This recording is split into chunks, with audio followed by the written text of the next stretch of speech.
Welcome back to the channel, everybody. Now, if you do not already know, I am procharging my 2004 Mach 1. So hit that like button, hit that subscribe button, as we are about to be installing this kit on this car today. So to start off, I already have part of the stuff taken off of the car. So we got the mass airflow sensor and all the piping to the throttle body taken off.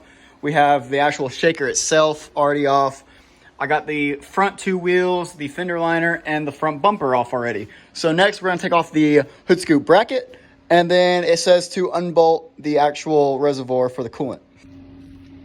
All right, so according to this, it says to remove the shaker scoop support bracket, which is what we just did, and then the front mounting bracket, which is the cast bracket with the 15. So I'm assuming they're talking about this. So 3 15s, and then they would have had 2 10s up top. Okay, so yeah. So that's going to be next to come off.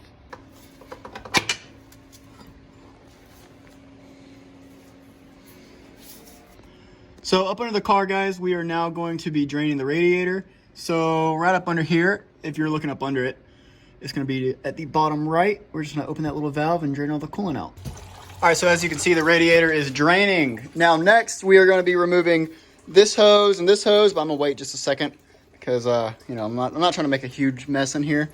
And then we also have to remove the coolant temp sensor from the crossover tube, just the connector right there. So, but yeah, we're going to be removing this hose, and then I'm assuming we're going to take the entire crossover tube off. So, yep. All right, so I believe I just got the coolant crossover tube kind of undone, and I did not know that it swivels in the middle. I did not know it was 2 pieces. That's really weird. But WD-40 is definitely your friend. I sprayed WD-40 all around there because this thing was pretty stuck in there. I'm not gonna lie, it was pretty stuck. All right, so next up, they have us remove the accessory drive belt, which I thought I took off all the way and then grabbed the camera, but I did not. So if you don't know, you put a little 3/8 ratchet right there in the tensioner, then you rotate it that way, and then you just slip the belt off of one or two of the pulleys, and then that's it. Now the entire belt will just come right off. Of course, we're gonna have to probably remove that to slide off that other idler. All right, so flipping the page, fuel injector replacement. Now we've already done this. If you need to learn how to remove fuel injectors, I've already done a video on this, and the link will be in the top right-hand corner. So go ahead and watch that video if you need to do this. But we're going to go ahead and go on to the Procharger head unit part. So remove the serpentine belt. We've already done that. And now it looks like we got to take off the idler bolt and some other various bolts.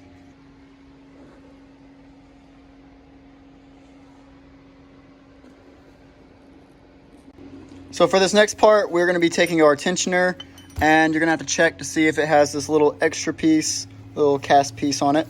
And if so, then you have to make it look like that. So I'm going to take the grinder and just hopefully this goes well, but I'm gonna try to get that pretty cleaned up. All right, guys, so I went ahead and just got out the GoPro since this is gonna be a lot easier to show you. So this is pretty much how I cut mine. As you can see, I think it looks pretty similar. I think I actually cut just a little bit more off than they did. I might still have to trim up some right there, but I'm really hoping I don't have to, because that's a little bit difficult to trim, you know, and not hit the pulley. So I'm hoping I got it pretty good.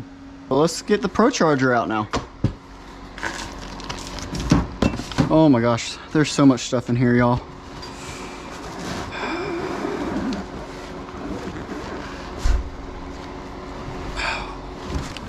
Holy crap. Okay. Now, this looks like it's going to go just like this. So those are going to line up right there, and that one's going to line up right there. Okay.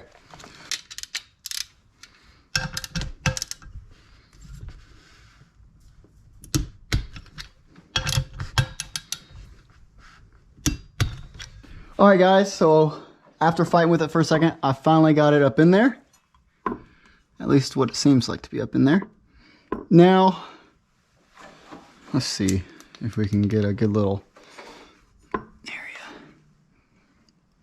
Holy crap, that is very tight clearance.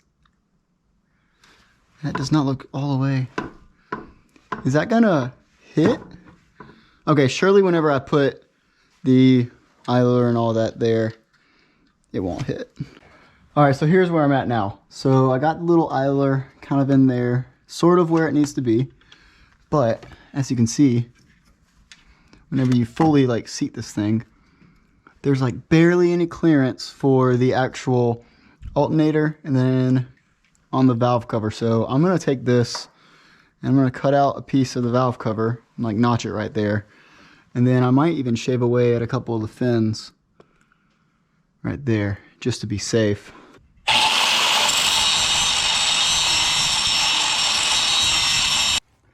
Alright guys, now I don't even remember what exactly I recorded last, but I have the head unit all bolted up right here.